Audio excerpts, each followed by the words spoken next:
Bienvenidos a Tecnófagos, devoradores de tecnología. El día de hoy vamos a hablar de la cachicachiporra que se escucha en la NASA, o sea, la colaboración del Instituto Politécnico Nacional con la NASA en busca de contaminantes en el aire.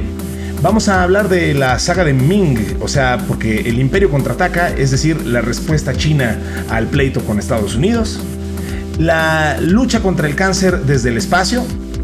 Vamos a hablar de un capítulo más de El viejo mundo contra el nuevo mundo, porque bueno, vamos a hablar del tema que se traen Telegram y España enfrentándose. Y hoy tenemos, no solamente tenemos cafetería, hoy tendremos cervecería, porque, y además es una cervecería belga, o sea, de Bélgica, no se malentienda, con mejores sabores para todos. Así que de eso y mucho más hablaremos aquí en Tecnófagos, devoradores de tecnología. Kio presenta el podcast de Tecnófagos, una mesa de alta especialidad servida para ti en 3 tiempos. Acompaña a Ricardo Massa y Bernardo González, 2 especialistas en masticar información tecnológica para ti. Prepárate para devorar junto a los tecnófagos todas las noticias de las innovaciones del momento.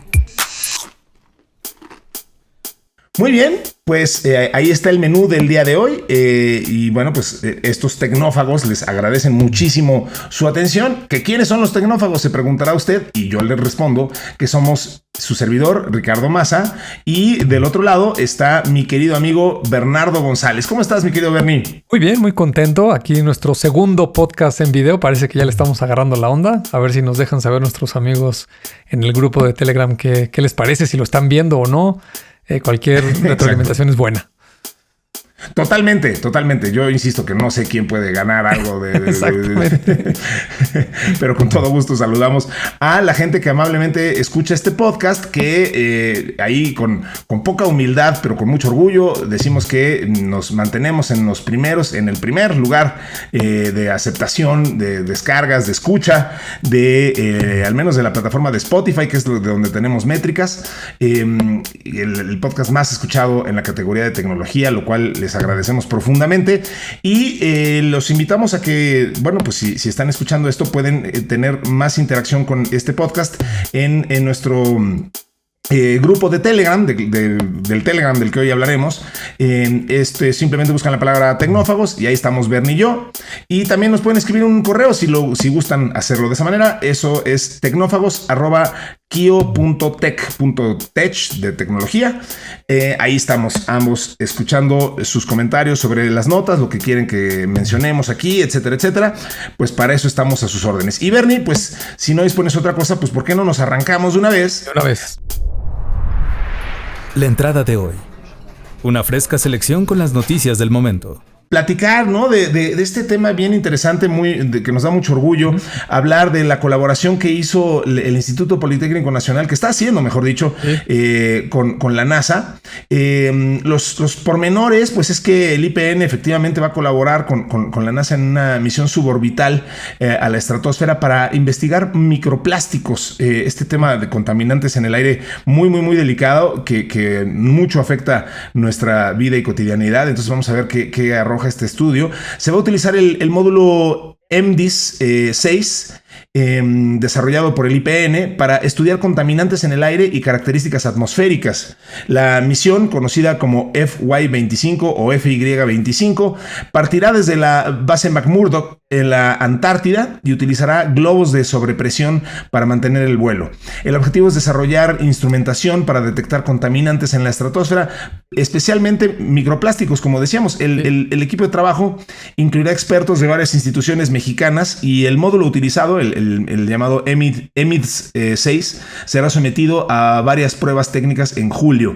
Esta es una colaboración, parte del programa de globos científicos de la NASA, y el POLI, el IPN, participa en este programa desde 2019 y ha tenido éxito en misiones anteriores. Pues insisto, algo que nos debe de dar muchísimo orgullo, Bernie, en encontrar a una de las instituciones más importantes de nuestro país, sobre todo evidentemente en temas de desarrollo de ciencia y de investigación científica, pues colaborando a los más altos niveles, en este caso con la NASA. E insisto, en un tema muy importante, tema de los microcontaminantes, los microplásticos que encontramos en el aire que respiramos, el efecto que esto puede tener y las consecuencias y sobre todo cómo lidiar con el problema. Entonces, muy interesante esta colaboración. ¿Qué opinas de esto? Y fíjate que es la segunda, que al menos que tengo noción de los últimos tiempos, los últimos podcasts que hemos estado haciendo. Recordarán nuestros amigos aquella de la UNAM, también el proyecto Colmena, que pretendía llevar unos pequeñísimos robots a la superficie de la Luna. Lamentablemente, por problemas técnicos de la misión con el cohete y el módulo que iba a entrar en órbita en la Luna, no se pudo lograr, pero sin lugar a duda fue un gran avance y una participación directamente con la NASA en aquel entonces y con la UNAM, ¿no? Ahora otra gran institución de México, como es el Instituto Politécnico Nacional, participando en estos proyectos de gran calada, igualmente con la NASA, para una causa tan noble como tratar de encontrar estos problemas de la contaminación, que seguramente estarán relacionados de alguna manera con el calentamiento global y muchos de esos problemas. Y simplemente pues algunos aspectos técnicos, estos globos de sobrepresión o globos estratosféricos, como se les conoce más comúnmente, seguramente la gente los ha visto. Son unos globos que cuando están a nivel del suelo parece que están casi desinflados, están como muy alargados y como si tuvieran muy poquito aire. Y esto es porque en la Tierra, digamos lo que se conoce como la atmósfera, pues tiene diferentes niveles de presión, ¿no? Aquí recordar un poquito, seguramente por ahí de la secundaria es cuando nos enseñan en la escuela cómo está compuesta precisamente la atmósfera, y estos globos pues llegan a una sección que está justo arriba de la troposfera. La troposfera es entre el nivel del mar o el nivel del suelo. Okay.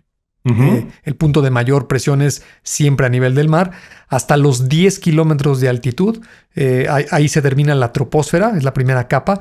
Y luego está la segunda capa, que es de 10 a 50 kilómetros de altura, que es la estratosfera, ¿no? Justo ahí es donde se colocan este tipo de globos aerostáticos.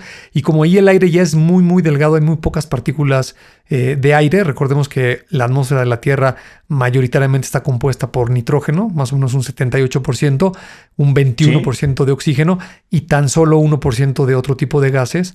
Pero se hace muy delgada esta atmósfera, ¿no?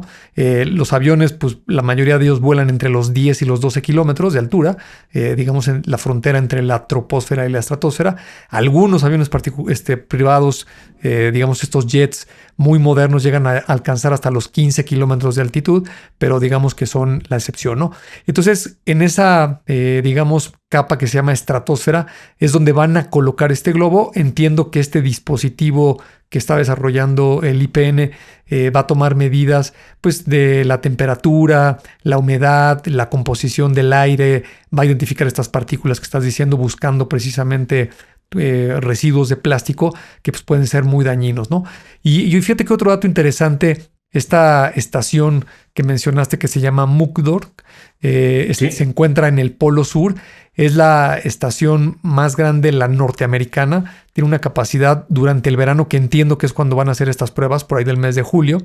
Perdón, debe ser al revés, porque si estamos hablando de la Antártica, es el Polo Sur, ¿no? Si entendí bien. Sí. Ok.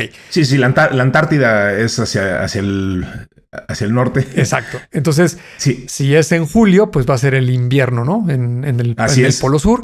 Entonces, esta estación Mukdor tiene una capacidad, es McMurdo, el nombre correcto. Tiene una capacidad en el invierno, que va a ser en esos meses de las pruebas, de unas 200 personas. En el verano, diciembre, enero, hay más, 5 veces más, 1,000 personas. Y esa estación tiene más o menos unas 100 edificaciones entre laboratorios, dormitorios, unas centrales eléctricas, lo que se necesita ahí para los científicos para mantener la vida. Y las temperaturas pues llegan hasta los menos 50 grados centígrados. Un ambiente bastante hostil. Entonces, pues bastante interesante lo que van a hacer con todos estos experimentos, y esperemos que encuentren algo para reducir esta contaminación, ¿no? Totalmente. Pues ojalá que así sea, ojalá que por el bien de la ciencia mexicana. Y bueno, Bernie, pues hablaste de ambientes hostiles y vaya que vamos a hablar ahorita de un ambiente muy hostil. El plato fuerte, cocinado a fuego lento durante la semana.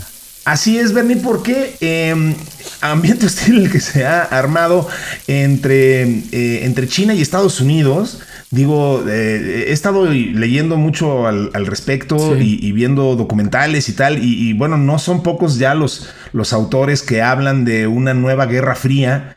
Recordemos que por sus características, pues eso se refiere a simplemente una situación de alta tensión que se podría volver caliente, es decir, bélica ya con armas y jaladas de gatillo en cualquier momento, como la que vivimos entre Estados Unidos y Rusia en los años 80 y hasta los 90, pero bueno, en este caso, bueno, el propio Rusia obviamente está muy involucrado, pero en particular China, pues ha tenido una situación de alta tensión con Estados Unidos, y esta noticia tiene que ver con eso. En concreto, China está buscando reducir su dependencia tecnológica de Occidente, y cuando dicen Occidente, obviamente quieren decir Estados Unidos. Planifica eliminar progresivamente los microprocesadores de Intel y de AMD, muy interesante eso y muy doloroso para estas empresas mencionadas, así como el sistema operativo Windows de los ordenadores públicos y servidores. Esto se suma a algunas medidas que ya habían tomado. Recordemos que el gobierno chino le ha prohibido el uso del iPhone, por ejemplo, en sus funcionarios públicos, ha restringido el uso de vehículos Tesla. Pues estamos reflejando aquí la tensión que hay entre chinos y Estados Unidos. El ministerio, bueno, es que quería comentar esta parte de la nota que es muy, muy interesante. Hay toda una iniciativa de parte del gobierno chino que hay un plan nacional, ya ves que eso es muy de China, ¿no? Es el plan nacional, en este caso de autarquía tecnológica, llamado Xinjiang, disculpen mi mandarín, o innovación en aplicaciones informáticas, que básicamente se trata de eso, de decir, bueno, vamos a darle incentivos a la tecnología desarrollada en China y por los aliados de China y disminuir nuestra dependencia en las empresas antes mencionadas, Microsoft y etcétera, que por cierto, pues sí recibirían un impacto económico muy, muy, muy fuerte. Pues recordemos simplemente el tamaño de China y el desarrollo tecnológico y económico que ha tenido en las últimas décadas. Entonces, que de pronto uno de los mercados, el segundo mercado o según algunos el mercado más grande del mundo, pues te digas, ya no voy a querer tu servicio simplemente porque eres una empresa norteamericana, pues para Intel, para AMD, van a ser pérdidas significativísimas. Y pues aquí lo que te quería preguntar al respecto, Bernie, obviamente es tu opinión, pero sobre todo en respecto a esto. O sea, esto me parece una nota más política que tecnológica, y que obviamente pues en el tema de la tecnología es en donde se van a estar decidiendo las grandes empresas, las grandes decisiones sociales, económicas del mundo, macroeconómicas, pues obviamente tienen un componente tecnológico inherente y no es la excepción esto. Entonces estamos viendo algo que sin duda sube bastante la tensión, ya de por sí grande, entre el gobierno de Xi Jinping y el de, en este caso, el de Joe Biden, ¿no? Y totalmente. Fíjate que tal como lo apuntas, el pretexto es la tecnología. Pero sin lugar a duda, hoy en día las dos grandes potencias económicas, ahí están los números. Fíjate que me puse a sacar las cifras de 2023 sí. Y tal vez es importante recordarlo, ¿no? El Producto Interno Bruto, que es la medida económica que más utilizan las naciones para ver sus tamaños de sus economías. El gobierno de los Estados Unidos es la economía más grande con 27 trillones de dólares. Y le sigue en segundo lugar China con 17.7, casi 18, ¿no? Hay una diferencia de un poquito más de 10 trillones de dólares entre el primero y el segundo lugar, y el tercero está todavía más lejos, ¿no? Entonces, sin lugar a duda, las dos grandes potencias económicas, China y Estados Unidos. Pero luego fíjate que en la economía hay una métrica que depende a quién le preguntes, te pueden decir que es más interesante o importante que incluso el Producto Interno Bruto, y se llama el poder de compra del país, ¿no? En inglés es el Purchasing Power Parity, que es el famoso poder adquisitivo, ¿no? Exactamente. Y entonces, cuando ves lo que cuestan los productos dentro de la economía china y lo que pueden comprar los chinos con el dinero que ganan, resulta que este famoso PPP vale para la economía de China 33 trillones de dólares, mientras que el poder de compra de los americanos es exactamente a su Producto Interno Bruto 27 trillones de dólares, ¿no? Entonces, ahí la diferencia es 6 trillones a favor de China, ¿no? Y si te fijas en las importaciones y las exportaciones, que también es muy relevante por este tema que estamos mencionando de la tecnología. China exporta 3.3 trillones de dólares, mientras que Estados Unidos exporta 2.5. Y las importaciones de Estados Unidos son 3.4, mientras que las de China son 2.6, ¿no? O sea, China es un país que exporta más de lo que importa en términos generales. Y eso es extremadamente relevante en términos de tecnología, porque hemos visto evolucionar a China desde la década de los 70, que era un país muy pobre, que básicamente lo que hacía para tratar de ganar algún tipo de poder económico, pues era copiar y producir productos de muy mala calidad a una gran escala, ¿no? Así era como se conocía a China. Pero a partir de este siglo, del siglo XXI, China se empezó a sofisticar, y es una realidad que todo mundo lo sabe, que la manufactura de prácticamente todos los productos que consumimos en el día a día, los muy sofisticados y hasta los muy simples, vienen hechos en China, ¿no? Y fíjate que yo he escuchado varias veces diferentes personalidades del mundo de la tecnología principalmente, y también algunos economistas norteamericanos, decir que China nunca va a poder copiar, digamos, el poder intelectual y el diseño que tiene los Estados Unidos, ¿no? Por ejemplo, el caso de Apple. Todo mundo sabe que los procesadores se diseñan en Apple, los iPhones, las tabletas, las computadoras se diseñan en California. Y simplemente... Pero las fabrican en Foxconn, es una empresa china, ¿no? O sea, exactamente, la manufacturan ahí. Y entonces ellos tienen una percepción de que pues China sabe hacer tecnología muy sofisticada, pero siempre y cuando alguien se la diseñe. Y eso está empezando a cambiar, ¿no? Justo lo que acabas de decir de este plan del gobierno de Xi Jinping de ser autónomos ya en toda la producción de la tecnología, pues recordarán a nuestros amigos el famoso caso de Huawei con la administración de Donald Trump, donde le prohibió el uso de Android y ellos se pusieron a trabajar en un sistema operativo que se llama Harmony OS, y ahora ya están produciendo procesadores en China de 7 nanómetros, ¿no? Esto es muy, muy relevante.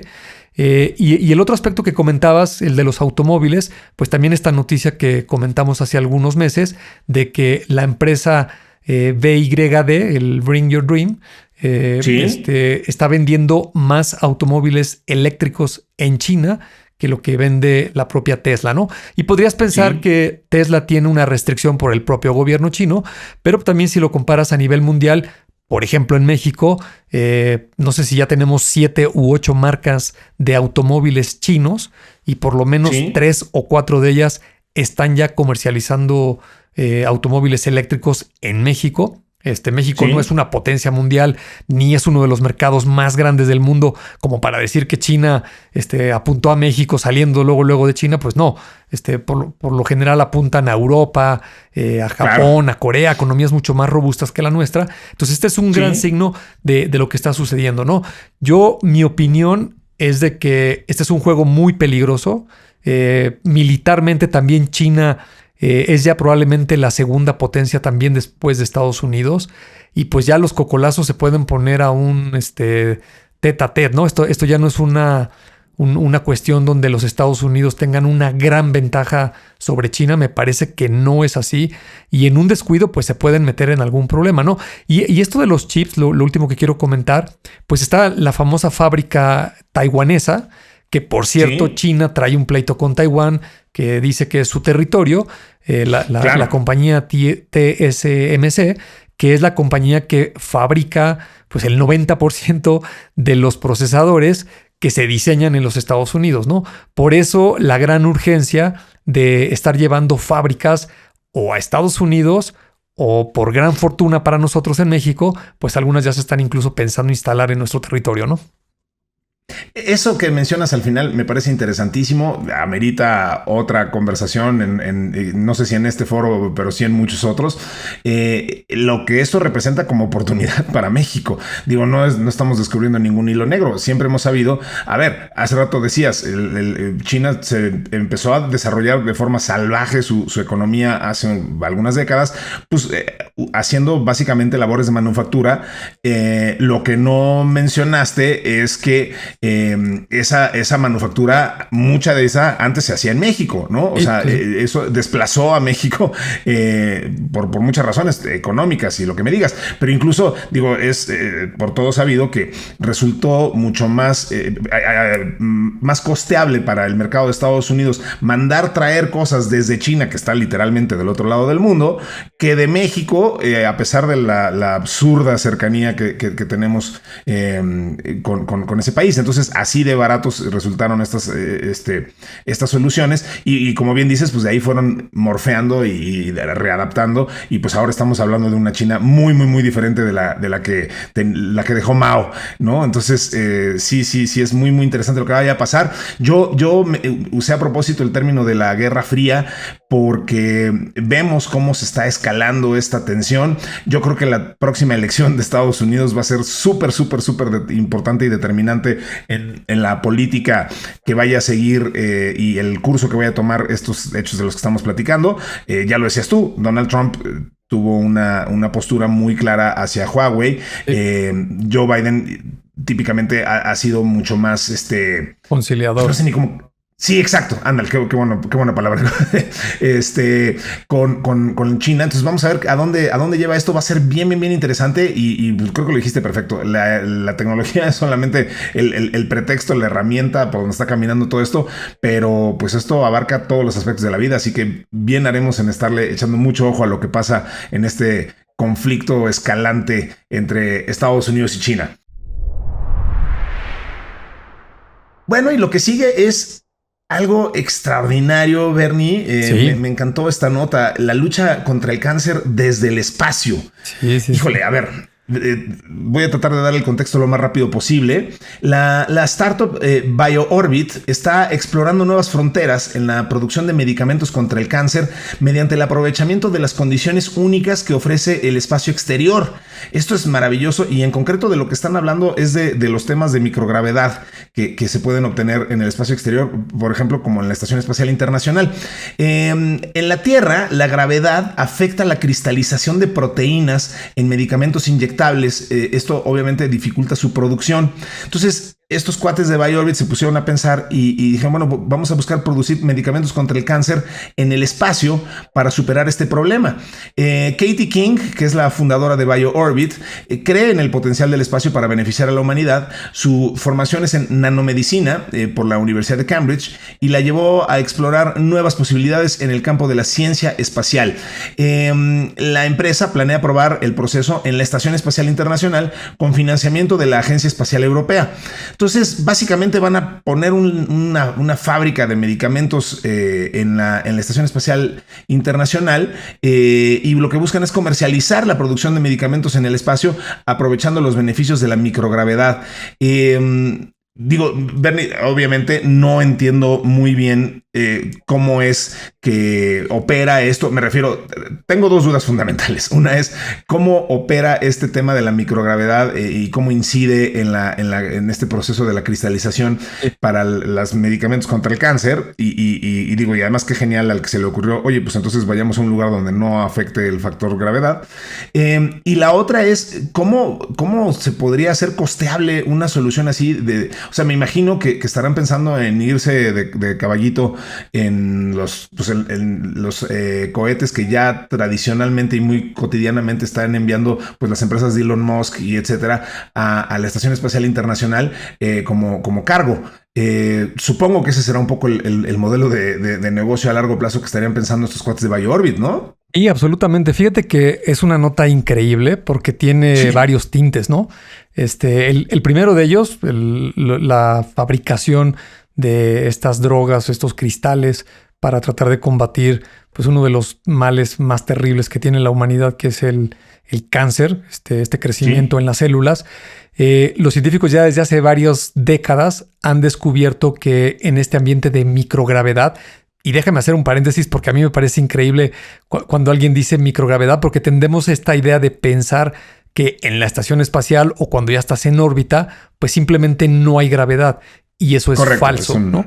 Una misconception, como le dicen. Exactamente. El planeta Tierra es tan grande que me refiero a la masa que tiene, que aún estando muy lejos del la superficie de la Tierra, se ejerce una fuerza de atracción, ¿no? Por ejemplo, la Luna, por eso está girando alrededor de la Tierra, porque se ve atraída por la fuerza de gravedad. Entonces, un objeto a una distancia mucho más cercana a la superficie como la estación espacial, pues con mayor razón sería jalada hacia la Tierra, ¿no? ¿Qué es lo que sucede? Que cuando se ponen en órbita estos vehículos, estas construcciones, se ponen a gran velocidad a girar alrededor de la Tierra, por eso están en órbita. Y la gente que está adentro de la estación espacial o en una nave, lo que está experimentando es una caída libre, ¿no? Es el mismo efecto que si alguien se subiera aquí en la Tierra, dentro de la atmósfera, a un avión y este avión descendiera a gran velocidad, pues tú flotarías adentro del avión porque estás compensando la caída de la gravedad, ¿no? Pero bueno. De hecho, así entrenan a los astronautas. Correcto. Para familiarizarlos con esta sensación. Gente como Stephen Hawking lo llegó a experimentar en algún momento, los que les llaman los vomit comets, ¿no? Los aviones que hacen estas parábolas súper pronunciadas para poder tener unos cuantos segundos de microgravedad, que como bien dices, no es propiamente que se suspenda la gravedad, sino que la caída libre pues te hace poder flotar. Lo mismo que experimentarías si te cayeras en un elevador, ¿no? O sea, unos segundos pues flotarías, ¿no? Absolutamente. Cualquier velocidad que sea equipare la velocidad de la gravedad a la velocidad a la que desciendes te va a hacer un efecto de que estás flotando, ¿no? Pero en realidad estás cayendo. Bueno, cierro el paréntesis. Entonces, el por qué se pueden fabricar de mejor manera en microgravedad es porque no se ejerce esta presión. Y fíjate que vi un video que lo explica de una manera muy, muy sencilla, ¿no? Dicen los científicos que están poniendo, es como si fuera una impresora 3D y estuviera imprimiendo capas de células, de aminoácidos, algunos materiales para que se formen estas proteínas. Y cuando estás en la Tierra, en los laboratorios ponen la primera capa y cuando ponen la segunda, al cabo de unos minutos o unas horas, esta se colapsa como si fuera atraída hacia el centro de la Tierra y se mezcla con la otra y entonces les cuesta mucho trabajo a los científicos elaborar estas sustancias. Cuando están en microgravedad, pues la capa de arriba se queda ahí, luego le ponen una tercera, cuarta capa, todas las que tengan que manipular y entonces dejan que los procesos bioquímicos tengan su lugar a cabo y entonces a lo mejor se cristaliza y entonces ya quedaron las proteínas como ellos las quieren, ¿no? Ahora, fabricarlo es una parte del proceso. La otra que me parece a mí fascinante, y aquí conectamos con otra cosa que somos muy afortunados de estar viviendo, es con los viajes espaciales, ¿no? Y particularmente, hay muchas compañías haciéndolo, no es la única, pero sin lugar a duda la que lleva la delantera es como el OpenAI del ChatGPT, en este caso de la industria espacial se llama SpaceX, y lo que está haciendo SpaceX es atacando básicamente 5 variables. A mí me fascina cómo se estructuran estas cosas de simples, ¿no?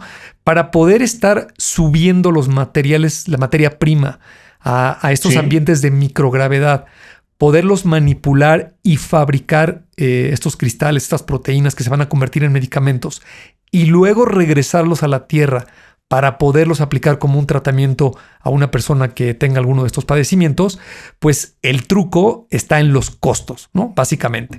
Y fíjate que lo que ha estado haciendo particularmente esta empresa con este programa que tiene sus cohetes Falcon, la serie del Falcon 9, el Falcon Heavy, y ahora sobre todo esta Starship que llevamos 2-3 años viendo cómo la están probando, y que es una nave enorme con una capacidad de carga pues sustancialmente más grande que lo que tiene un cohete normalmente. Fíjate lo que va a pasar. El costo por kilogramo para subir cualquier material a estas órbitas que se llaman órbitas bajas, actualmente en promedio cuesta $2,700 el kilogramo. Y lo que está haciendo SpaceX con su programa, por ejemplo, con la Starship, es llevarlo a un costo de $200. Es decir, lo va a bajar más de 10 veces el costo.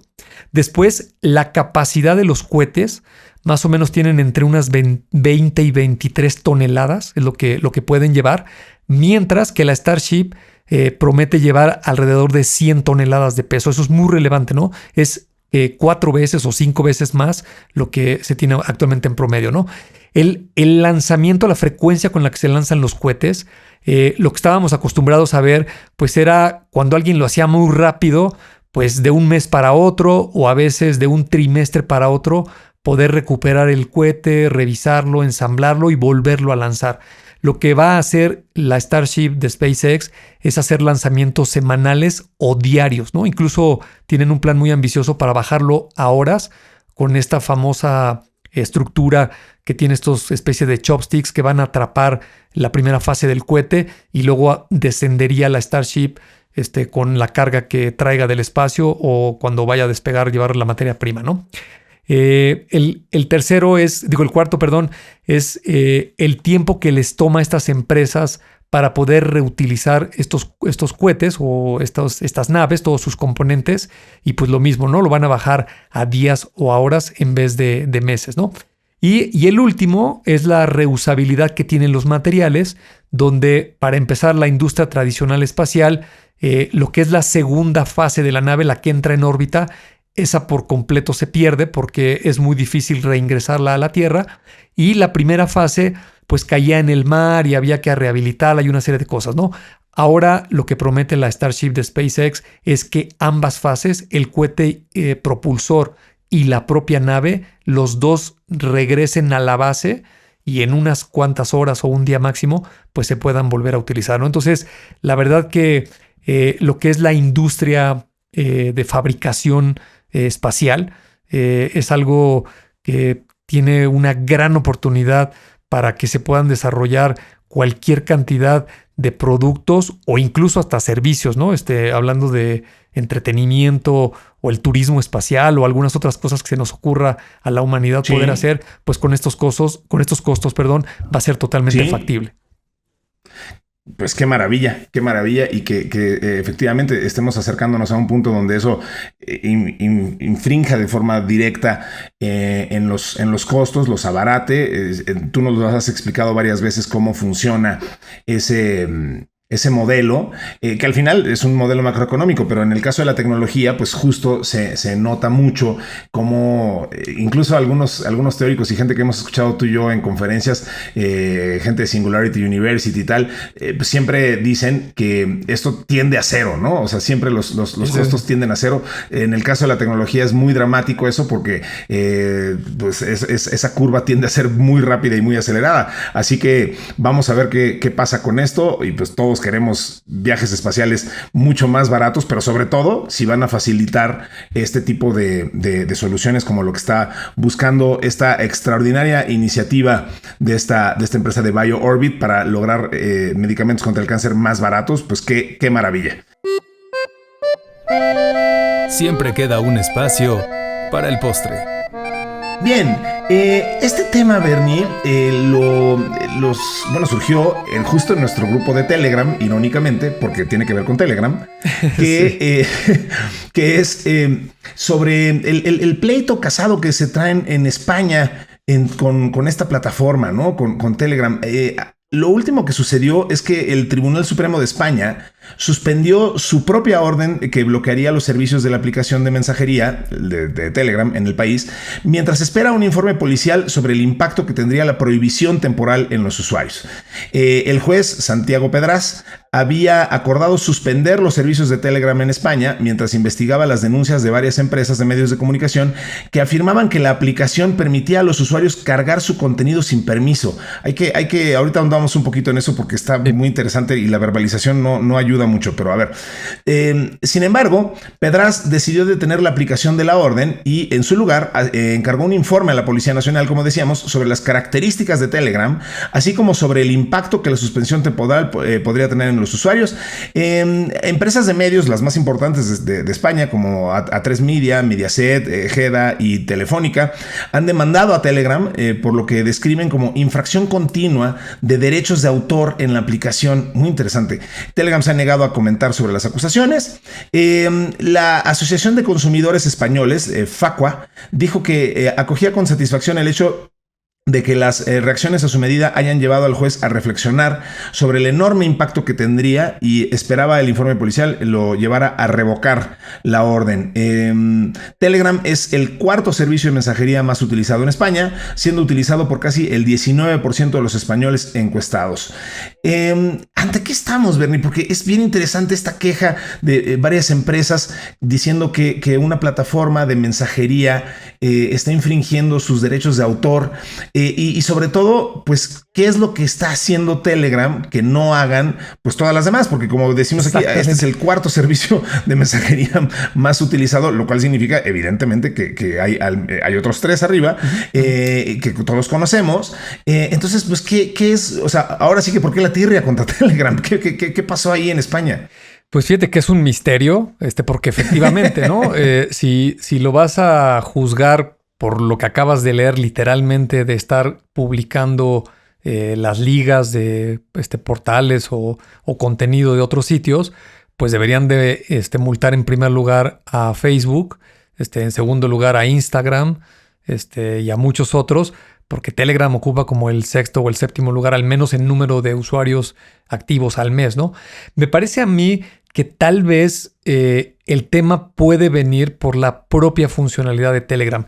Déjame recordarle a los amigos algunas diferencias importantes que tiene Telegram con respecto casi al resto de las diferentes plataformas, ¿no? Hice la comparación con WhatsApp, porque es como, al menos en México pues y en muchos lugares, la referencia, claro. Es como con la que la comparas y son las que más utilizamos las personas, ¿no? De entrada, totalmente. WhatsApp tiene alrededor de 2 billones de usuarios o 2,000 millones de usuarios activos mensuales. Hay que recordar que ahora la métrica se llama así, ¿no? Usuarios activos mensuales, que por lo menos entraron una vez al mes.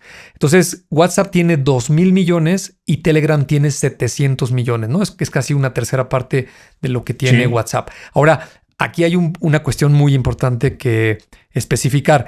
Muchos usuarios que tienen WhatsApp tienen también Telegram, ¿no? No quiere decir que en Internet hay 2,700 usuarios y 700 están con Telegram y 2,000 con WhatsApp y son mutuamente excluyentes. Eso no es cierto, ¿no? ¿Cuál es el porcentaje? Por ejemplo, yo traté de investigarlo. Me parece muy bajo, que entre un 20 y un 30% de la gente tiene ambas plataformas, pero démoslo por bueno, ¿no? Vamos a suponer que el 30% de la gente tiene ambas plataformas. Entonces, aquí te van las diferencias. Telegram tiene una cosa que se llama canales. Entonces, una persona puede crear un canal temático. Por ejemplo, nosotros tenemos un canal de tecnófagos. Ahí se suscribe la gente. Yo no la tengo que aprobar. Yo no estoy verificando el contenido que la gente publica. Eso nos quita a ti y a mí una labor de estar administrando eso. Pero por el otro lado, y afortunadamente nos ha pasado poco, ¿no? Pero recuerdo sobre todo al principio, alguien empezó a anunciar ahí criptomonedas y que comprara no sé qué cosas, y simplemente el grupo pues lo ignoró, ¿no? Pero podría pasar, ¿no? Alguien podría estar publicando cualquier tipo de contenido. Ahora, los usuarios por grupo, que esta es una medida también bien relevante, el tope en WhatsApp son 256 usuarios, mientras que en Telegram son 200,000, ¿no? El tamaño de los archivos que te acepta Telegram son 2 gigas, mientras que en WhatsApp son 100 megas.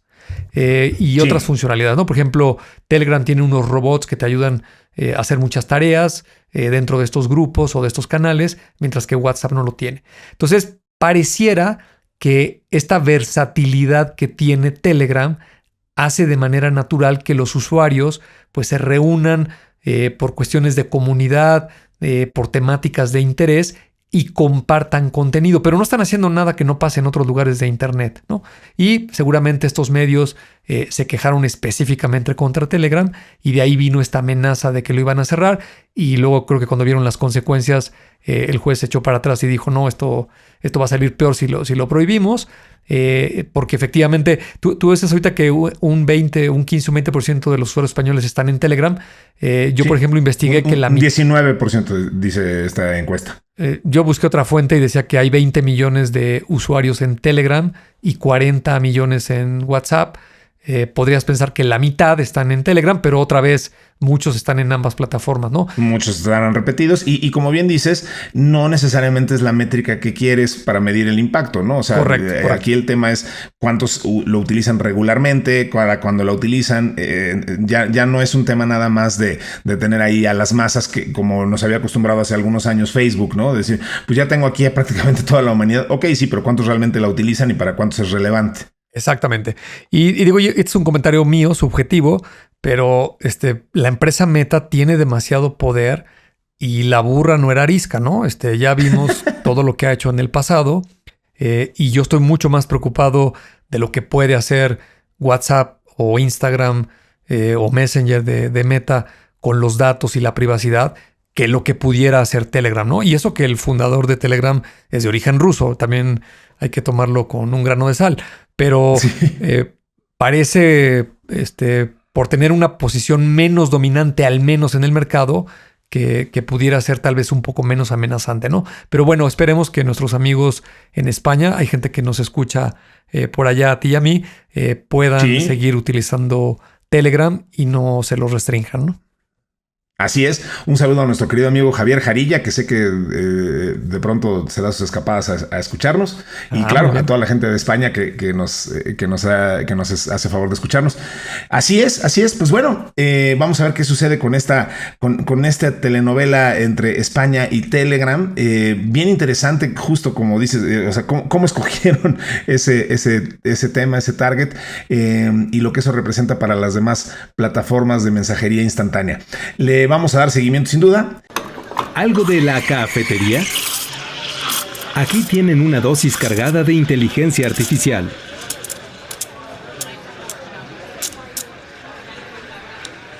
La sección de inteligencia artificial que hoy se convierte en cervecería porque vamos a hablar de cerveza, en particular de cerveza de Bélgica, con mejores sabores para todos. Porque los modelos de inteligencia artificial fueron mejores que los expertos humanos para predecir las calificaciones que las cervezas belgas tenían en un popular sitio web de reseñas. Los nuevos modelos de inteligencia artificial pueden identificar con precisión no solo cuán altamente calificarán los consumidores una cierta cerveza, sino también qué tipos de compuestos deberían agregar los cerveceros para hacer que la cerveza sepa mejor. Estos modelos podrían ayudar a los fabricantes de alimentos y bebidas a desarrollar nuevos productos o ajustar recetas existentes para satisfacer mejor los gustos de sus consumidores. Para entrenar a sus modelos de inteligencia artificial, los investigadores pasaron 5 años analizando químicamente 250 cervezas comerciales, midiendo las propiedades químicas y los compuestos de sabor de cada cerveza. Luego combinaron estos análisis detallados con las evaluaciones de un panel de degustación entrenado de las cervezas, así como con 180,000 reseñas de las mismas cervezas tomadas de la plataforma en línea Rate Beer. Este gran conjunto de datos que vincula datos químicos con características sensoriales se utilizó para entrenar 10 modelos de aprendizaje automático para predecir con precisión el sabor, olor y sensación en la boca de una cerveza y cuán probable era que un consumidor la calificara como alta. Entonces los investigadores encontraron aquí que todos los modelos fueron mejores que el panel humano para predecir la calificación que una cerveza había recibido en esta plataforma de Rate Beer. Una aplicación emocionante de la investigación en la que podría utilizarse para hacer mejores cervezas, por ejemplo, los modelos sin alcohol, que ha sido un desafío importante para la industria de las bebidas. Este enfoque de aprendizaje automático también podría ser enormemente útil para explorar la textura y la nutrición de los alimentos y adaptar los ingredientes para adaptarse a diferentes poblaciones. Entonces, estamos frente a un ejemplo más de la utilización de la inteligencia artificial para mejorar procesos y para predecir con mucha certeza, más que la que puede tener cualquier humano, la aceptación que un determinado producto o servicio, en este caso pues una cerveza, va a tener en un panel de especialistas y también entre la audiencia en general. Me parece, en términos mercadológicos, me parece espectacular. Y absolutamente, lo que estamos viendo es un mundo donde la data es el nuevo oro, como dicen por ahí, ya de alguna manera trillada, o la nueva electricidad. Cada vez vamos a estar reseñando más noticias como estas, donde ya hasta parece un poco evidente, ¿no? Ahorita mientras te escuchaba que es un panel y que le están alimentando propiedades físicas, químicas de los productos, pues al final del día son un conjunto de fuentes diferentes de datos con un determinado volumen. Y lo que va a suceder hacia adelante en el futuro es que esas dos variables van a crecer en volumen, ¿no? O sea, cada vez va a ser más fácil tomar diferentes fuentes, lo que compran los consumidores, las horas, los días en los que lo consumen, coincidencias de otro tipo de eventos, correlaciones con el clima, que por ejemplo en el caso de la cerveza es muy relevante, y muchos otros que se te puedan ocurrir, con no solamente un panel de expertos o las opiniones de un solo website, sino que podrías realmente tratar de jalar información de redes sociales, de publicaciones que hacen los usuarios, el consumo en restaurantes, en bares, en tiendas de conveniencia, en supermercados, etcétera. Y toda esa gran data, ese big data, si lo alimentas a estos modelos de inteligencia artificial, pues va sin lugar a duda a tener mucho mejores resultados, ¿no? Por ahí me acordé de un término, seguramente lo has escuchado tú porque es muy mercadólogo, que se llama la sabiduría colectiva. Claro. Donde sí. Si alguien no lo ha escuchado, el ejemplo más sencillo es el clásico concurso que hacen las marcas para adivinar, por ejemplo, cuántas pelotas de tenis caben adentro de un coche, ¿no? Entonces, alguien compra miles de pelotas y llenan el coche así desde el piso, los asientos hasta el techo y está retacado por dentro de pelotas, ¿no? Y el chiste es a ver quién adivina el número más cercano a las pelotas, ¿no? Y esto está demostrado estadísticamente que si tú pudieras tener acceso a digamos, las predicciones que hacen los humanos, vamos a suponer que 1,000 personas observan ese automóvil lleno de pelotas y alguien dice, oye, pues yo creo que hay 20,000 pelotas ahí adentro, ¿no? Y a lo mejor alguien dice, no, pues yo creo que hay 2,000. Y a lo mejor alguien dice que hay 1,000,000 de pelotas, ¿no? Datos demasiado variados, ¿no? Si tú agarraras todas las predicciones, no importa por cuán chicas o cuán grandes sean, y le sacas un promedio aritmético, ese es el dato más cercano a la cantidad exacta de pelotas que hay, ¿no? Sí. Es una cancelación de errores individuales, el método estadístico, como se llama, donde este promedio elimina las muy altas y las muy bajas. Exacto. Y entre más datos haya de personas que trataron de adivinar y tú le saques un promedio, vas dibujando una media. Vas dibujando una media y es, si tuvieras más de 1,000 personas, es muy probable que la media sea el número exacto de pelotas que hay adentro del automóvil y estás tomando la data de una manera totalmente subjetiva, ¿no? La percepción individual de las personas. Ahora sí que al ojímetro se les ocurrió un número por estar viendo este ejemplo, ¿no? Es un fenómeno fascinante ese, la verdad. Y el pensar que ahora pues tenemos este tipo de herramientas para realizar este tipo de predicciones, pues obviamente nos pone en una situación muy, muy privilegiada, bien interesante.